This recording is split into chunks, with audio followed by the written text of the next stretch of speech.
선거 벽보 훼손이 잇따르면서 경찰이 범인을 꼭 잡아 엄중 처벌하기로 했습니다.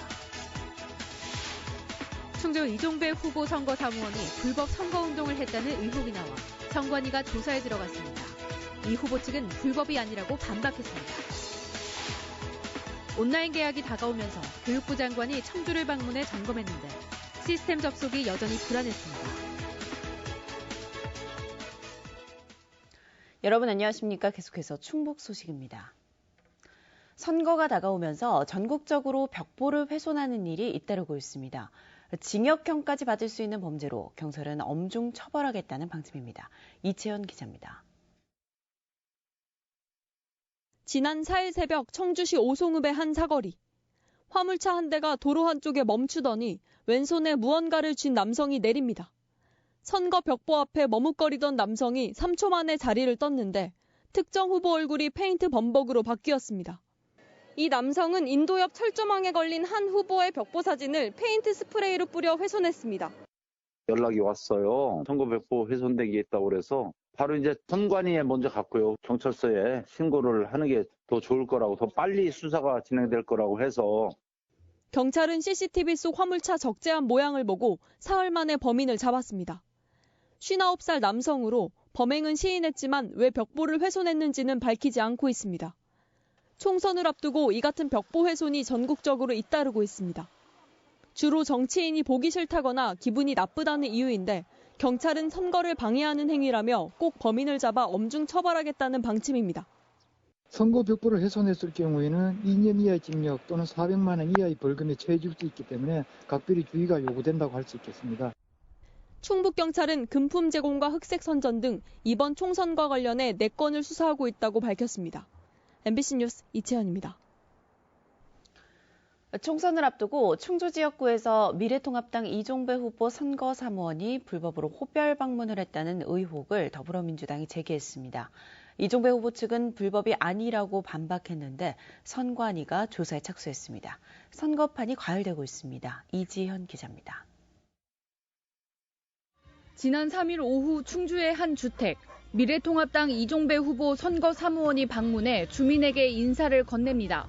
더불어민주당은 이 영상을 근거로 이 후보 측이 공직선거법에 금지된 호별 방문을 했다고 파상 공세를 펼쳤습니다.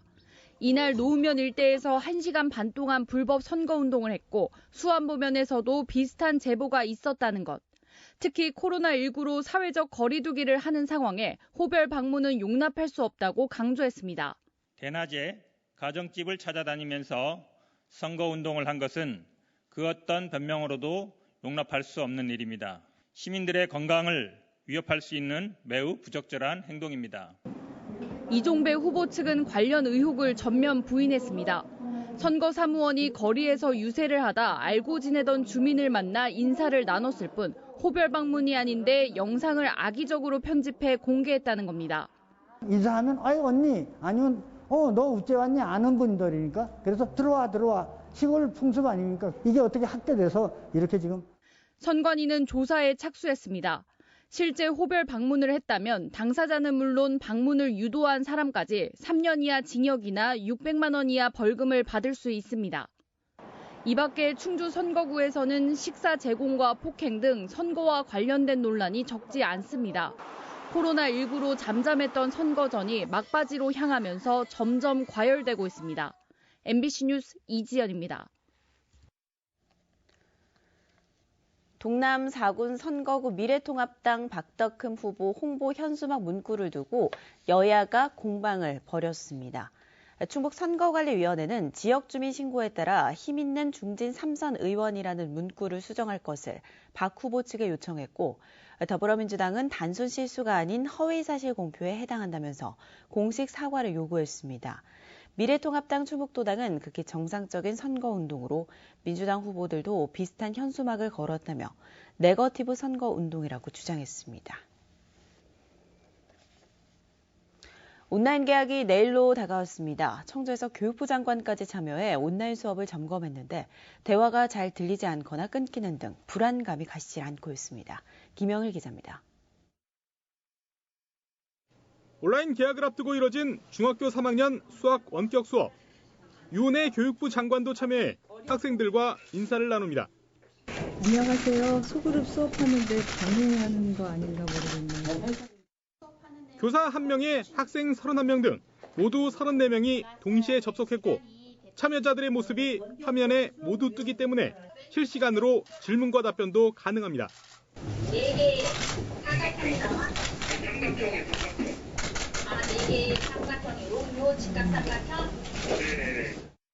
그런데 수업 도중 화면이 중간중간 멈추거나 대화가 잘 들리지 않는 문제가 나타났습니다.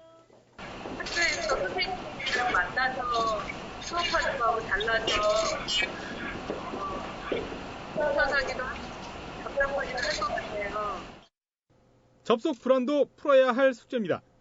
당장 온라인 계약이 코앞으로 다가왔지만 현장에서는 여전히 학생들이 온라인 출석 시간에 맞춰 접속하기가 쉽지 않다는 호소가 계속되고 있습니다.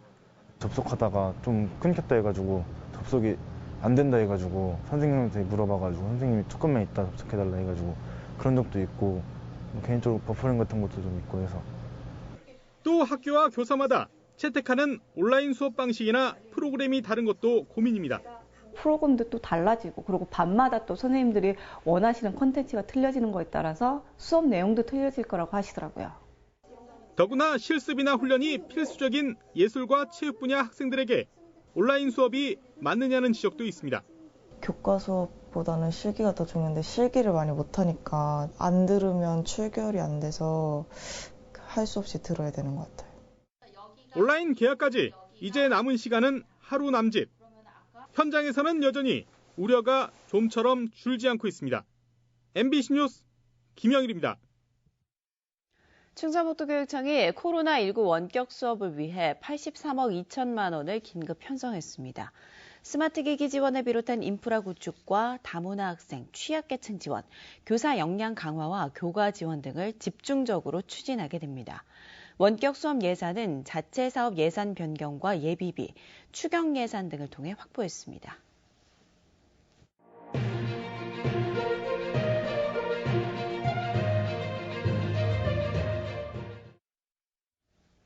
21대 총선 충북 선거구별 지역 공약을 살펴보는 순서입니다.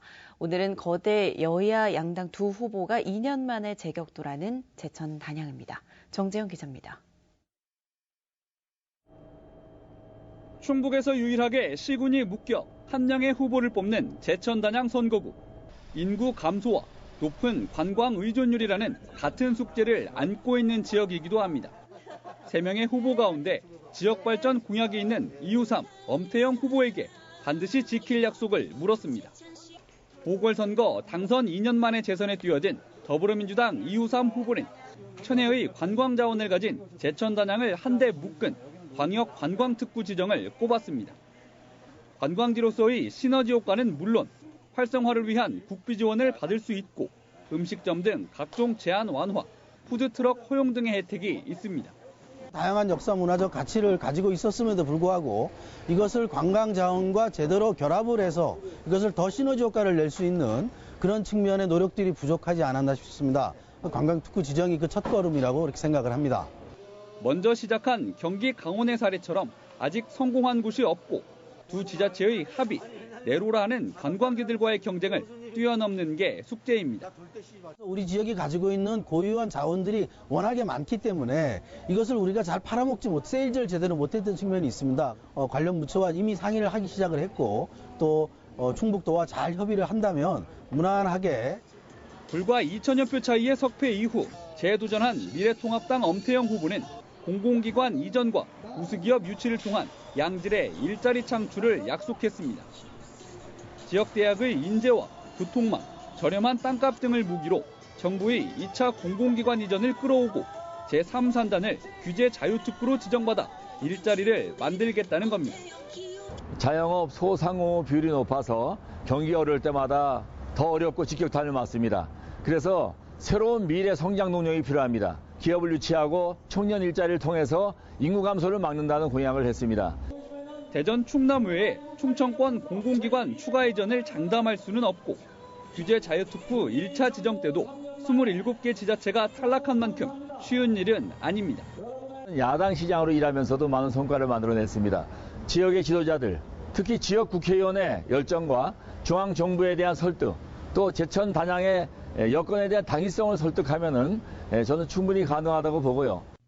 이 밖에도 이우삼 후보는 제천 천연물 산업 종합단지 구축과 단양 시멘트 공정열 활용 수소 생산시설 확충 등을, 엄태영 후보는 경로당 양곡비와 냉난방비 국가지원 법제화, 제천 여주, 제천 괴산 고속도로 신설 등을 약속했습니다. MBC 뉴스 정재영입니다.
충북선거관리위원회가 도의원 재선거와 관련해 선거구민에게 음식을 제공한 혐의로 후보자 지인 A씨를 검찰에 고발했습니다.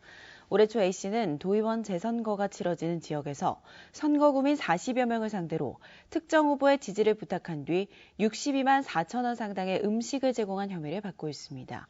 충북선관위는 음식물을 제공받은 선거구민에 대해서도 최고 50배에 이르는 과태료 부과를 검토 중입니다. 농지법 위반 혐의로 재판에 넘겨진 박정희 청주시 의원이 200만 원 벌금형을 선고받았습니다. 청주지법 형사 1단독 남성우 부장판사는 농지 취득 자격증명을 발급받아 농지 10,000제곱미터를 사들인 뒤 다른 사람에게 임대한 혐의로 기소된 박 의원에게 이같이 선고했습니다. 앞서 억울한 부분이 있다며 검찰의 약식 기소에 불복해 정식 재판을 청구한 박 의원은 선고 재판에 나오지 않았습니다. 충북사회복지공동모금회와 청주시가 함께하는 사랑의 마스크 나눔 운동에 기부가 이어지고 있습니다. SK하이닉스가 마스크 10만 장을 기부한 것을 비롯해 지난달 16일부터 청주 지역 나눔창고 48군데에 학생부터 기관, 단체까지 마스크 15만 2천 장을 기부했습니다. 뉴스를 마칩니다. 고맙습니다.